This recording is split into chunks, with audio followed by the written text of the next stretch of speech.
ಮೀಸಲಾತಿ ಜಾರಿ ವಿಚಾರಕ್ಕೆ ಸರ್ಕಾರ ಯಾಕೆ ಹಿಂದೇಟು ಹಾಕುತ್ತಿದೆ?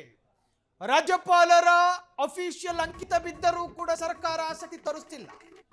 ಒಳ ಮೀಸಲಾತಿ ಜಾರಿಗೆ ಸರ್ಕಾರ ಹಿಂದೇಟು. ರಾಜ್ಯಪಾಲರ ಅಂಕಿತ ಬಿದ್ದು ತಿಂಗಳಾದರೂ ಸುದ್ದಿ ಇಲ್ಲ. ಚುನಾವಣೆ ಮುಗಿಯುವವರೆಗೂ ಒಳ ಮೀಸಲು ಕೇವಲ ಕಾಗದಕ್ಕಷ್ಟೇ ಸೀಮಿತ. ವರ್ಗೀಕರಣ ವಿರೋಧಿಗಳ ಒತ್ತಡಕ್ಕೆ ಮಣಿಯುತ್ತಾ ರಾಜ್ಯ ಸರ್ಕಾರ. ಅಧಿಸೂಚನೆ ಹೊರಡಿಸಲು ಇರೋ ಆ ಕರಾಳ ಸವಾಲುಗಳಾದ್ರೂ ಏನು? ದಲಿತ ಸಮುದಾಯಗಳ ಕಣ್ಣೆರೆಸುವ ತಂತ್ರಕ್ಕೆ ಮುಂದಾಯ್ತ ಸರ್ಕಾರ. ಒಳ ಮೀಸಲಾತಿ ಅಸಲಿಯತ್ತು ಬಿಚ್ಚಿಡುತ್ತೆ ಫ್ರೀಡಂ ಟಿವಿ. ರಿಸರ್ವೇಶನ್ ಅಸಲಿಯತ್ತು. ರಾಜ್ಯಪಾಲರ ಅಂಕಿತ ಬಿದ್ದಿದೆಯಾ ಅಂತ ಕೇಳಿದ್ರೆ ಬಿದ್ದಿದೆ. ಆದರೂ ತಿಂಗಳುಗಟ್ಟಲೆ ಆ ಕಾಗದವನ್ನ ಇಟ್ಟು ಕಾಯ್ತಿರೋದೇನು ಸರ್ಕಾರ? ವರ್ಗೀಕರಣ ವಿರೋಧಿಗಳ ಒತ್ತಡಕ್ಕೆ ಮಣಿಯುತ್ತಾ ರಾಜ್ಯ ಸರ್ಕಾರ. ಅಧಿಸೂಚನೆ ಹೊರಡಿಸಲು ಇರೋ ಆ ಕರಾಳ ಸವಾಲುಗಳಾದ್ರೂ ಏನು? ದಲಿತ ಸಮುದಾಯಗಳ ಕಣ್ಣೆರೆಸುವ ತಂತ್ರಕ್ಕೆ ಮುಂದಾಯಿತ ಸರ್ಕಾರ. ಒಳ ಮೀಸಲಾತಿ ಅಸಲಿಯತ್ತು ಬಿಚ್ಚಿಡುತ್ತೆ ಫ್ರೀಡಂ ಟಿವಿ. ರಾಜ್ಯದ ರಾಜ್ಯಪಾಲರ ಅಂಕಿತ ಬಿದ್ದಂತಹ ಮಸೂದೆ ರಾಜ್ಯದಲ್ಲಿ ಜಾರಿಯಾಗದೆ ಅದನ್ನ ಹಾಗೆ ಇಟ್ಟು ಅದಕ್ಕೊಂದು ಮುಹೂರ್ತ ಕಾಯುವ ಪರಿಸ್ಥಿತಿ ರಾಜ್ಯ ಸರ್ಕಾರದ. ಶುಭ ಗಳಿಗೆಯಲ್ಲಿ ಶುಭ ಮುಹೂರ್ತದಲ್ಲಿ ಕಟ್ಟೋದು ತಾಳಿನ ಮಾತ್ರ, ಅಧಿಸೂಚನೆಯನ್ನಲ್ಲ. ನೋಟಿಫಿಕೇಶನ್ ಹೊರಡಿಸಬೇಕಾದ ಸರ್ಕಾರಗಳು ನೋಡಿ. ಕರ್ನಾಟಕ ಪರಿಶಿಷ್ಟ ಜಾತಿಗಳ ಮಸೂದೆ 2025 ಈಗ ನೇಪಥ್ಯಕ್ಕೆ ಬಿದ್ದಿದೆ.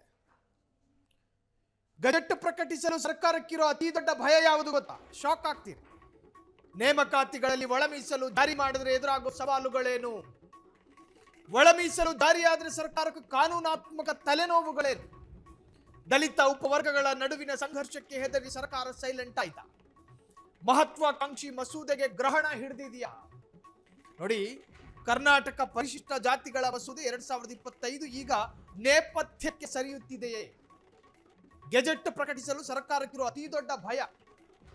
ನೇಮಕಾತಿಗಳಲ್ಲಿ ಒಳ ಮೀಸಲು ಜಾರಿ ಮಾಡಿದ್ರೆ ಎದುರಾಗುವ ಸವಾಲುಗಳೇನು? ಒಳ ಮೀಸಲು ಜಾರಿಯಾದರೆ ಸರ್ಕಾರಕ್ಕೆ ಕಾನೂನಾತ್ಮಕ ತಲೆನೋವುಗಳೇನು? ದಲಿತ ಉಪವರ್ಗಗಳ ನಡುವಿನ ಸಂಘರ್ಷಕ್ಕೆ ಹೆದರಿ ಸರ್ಕಾರ ಸೈಲೆಂಟ್ ಆಯ್ತಾ? ಮಹತ್ವಾಕಾಂಕ್ಷಿ ಮಸೂದೆಗೆ ಗ್ರಹಣ ಹಿಡಿದಿದೆ. ಈ ಹಿಂದೆ ರಾಜ್ಯದ ಸದನ ಸುದೀರ್ಘವಾಗಿ ಚರ್ಚೆ ಮಾಡ್ತು ಒಳ ಮೀಸಲಾತಿ ವಿಚಾರವಾಗಿ. ಪರಿಶಿಷ್ಟ ಜಾತಿ ಮತ್ತು ಪರಿಶಿಷ್ಟ ಪಂಗಡದ ಪ್ರವರ್ಗಗಳು ಬೀದಿಗಿಳಿದು ಹೋರಾಟ ನಡೆಸಿತು. ಅರೆಬೆತ್ತಲೆ ಮೆರವಣಿಗೆ ಮಾಡಿದ್ದು ಸರ್ಕಾರ ಮರಿಬಾರದು. ಅರೆಬೆತ್ತಲೆ ಮೆರವಣಿಗೆ ಮಾಡಿದ್ದು ಮಾತ್ರವಲ್ಲ, ಚಾಟಿಯ ಮುಖಾಂತರ ಸ್ವಯಂ ದೇಹವನ್ನು ದಂಡಿಸುವ ಪ್ರತಿಭಟನೆಗಳು ಕೂಡ ರಾಜ್ಯದಲ್ಲಾಗಿದೆ. ಒಳ ಮೀಸಲಾತಿ ಜಾರಿಯಾಗಬೇಕು ಅನ್ನೋ ಕಾರಣಕ್ಕೋಸ್ಕರ. ಹಾಗಾದ್ರೆ ರಾಜ್ಯಪಾಲರು ಅಂಕಿತ ಹಾಡಿದ ನಂತರವೂ ಅದನ್ನ ಇಟ್ಟು ಸೌಂದರ್ಯ ನೋಡುತ್ತಿದೆಯೇ ಹೊರತು ಅದನ್ನ ಅನುಷ್ಠಾನಕ್ಕೋ ಅಥವಾ ಜಾರಿ ತರೋದಕ್ಕೂ ಪ್ರಯತ್ನ ಪಡ್ತಿಲ್ಲ. ಅದಕ್ಕೆ ಸರ್ಕಾರ ಹಿಂದೇಟು ಹಾಕ್ತಾ ಇದೆ. ಹಾಗಾದ್ರೆ ಇದನ್ನ ಒಂದು ವೇಳೆ ಪರಿಪೂರ್ಣವಾಗಿ ರಾಜ್ಯದಲ್ಲಿ ಪ್ರಾಕ್ಟಿಕಲ್ ಮಾಡಿದ್ದೇ ಆದಲ್ಲಿ ಸರ್ಕಾರಕ್ಕೊಂದಷ್ಟು ಸಂಕಷ್ಟ ಕಂಟಕಗಳು ಎದುರಾಗ್ತಾವ. ಅದು ಸಾಮಾಜಿಕ ಕಂಟಕವೋ, ಕಾನೂನಾತ್ಮಕ ಕಂಟಕವೋ, ಅಥವಾ ಬೇರೆ ತರಹದ ಕಂಟಕವೋ, ಇವೆಲ್ಲವನ್ನು ಕೂಡ ಸರ್ಕಾರ ಯೋಚನೆ ಮಾಡ್ತಾ ಇದೆ. ಅರ್ಧ ತಲೆನೋವಿಗೆ ಒಳಪಟ್ಟಿದೆ ಸರ್ಕಾರ ಈಗ. ಕರ್ನಾಟಕ ಪರಿಶಿಷ್ಟ ಜಾತಿಗಳ ಮಸೂದೆ 2025 ಈಗ ನೇಪಥ್ಯಕ್ಕೆ ಸರಿಯುತ್ತಿದೆಯೇ? ಗೆಜೆಟ್ ಪ್ರಕಟಿಸಲು ಸರ್ಕಾರಕ್ಕಿರುವ ಅತಿ ದೊಡ್ಡ ಭಯ. ನಿಜಕ್ಕೂ ನೇಮಕಾತಿಗಳಲ್ಲಿ ಒಳ ಮೀಸಲು ಜಾರಿ ಮಾಡಿದ್ರೆ ಎದುರಾಗುವ ಸವಾಲುಗಳು, ಒಳ ಮೀಸಲು ಜಾರಿಯಾದರೆ ಸರ್ಕಾರಕ್ಕೂ ಕಾನೂನಾತ್ಮಕ ತಲೆನೋವುಗಳೇನು? ಇನ್ನು ದಲಿತ ಉಪವರ್ಗಗಳ ನಡುವಿನ ಸಂಘರ್ಷಕ್ಕೆ ಎದುರಿ ಸರ್ಕಾರ ಸೈಲೆಂಟ್ ಆಯ್ತಾ?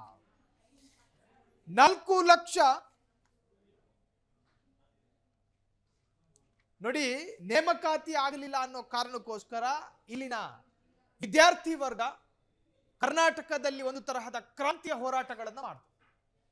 ಆ ಹೋರಾಟದ ನೋವಿನಿಂದ ಇನ್ನೂ ಸರ್ಕಾರ ಹೊರಗೆ ಬಂದಿಲ್ಲ. ಅಷ್ಟೊತ್ತಿಗದಾಗಲೇ ಈಗ ಅಂಗೀಕರಿಸಲ್ಪಟ್ಟ ಅಥವಾ ರಾಜ್ಯಪಾಲರ ಅಂಕಿತ ಆಗಲ್ಪಟ್ಟಂತಹ ಮಸೂದೆ ಜಾರಿ ಮಾಡೋದಕ್ಕೆ ಸರ್ಕಾರ ನಿರಾಸಕ್ತಿ ತೋರಿಸ್ತಾ ಇದೆ. ಇದು ನಾಳೆ ದಿನ ಬೇರೆ ತರಹದ ತಿರುವನ್ನ ಪಡೆದುಕೊಳ್ಳೋದ್ರಲ್ಲಿ ಯಾವುದೇ ಸಂದೇಹ ಬೇಡ. ಒಟ್ಟಾರೆ ರಾಜ್ಯ ಸರ್ಕಾರದ ಈ ಒಂದು ನಿರಾಸಕ್ತಿ ಬೇರೆ ಬೇರೆ ರಾಜಕೀಯ ಪಕ್ಷದ ವಲಯದಲ್ಲೂ ಕೂಡ ಚರ್ಚೆಗೆ ಕಾರಣವಾಗಿದೆ.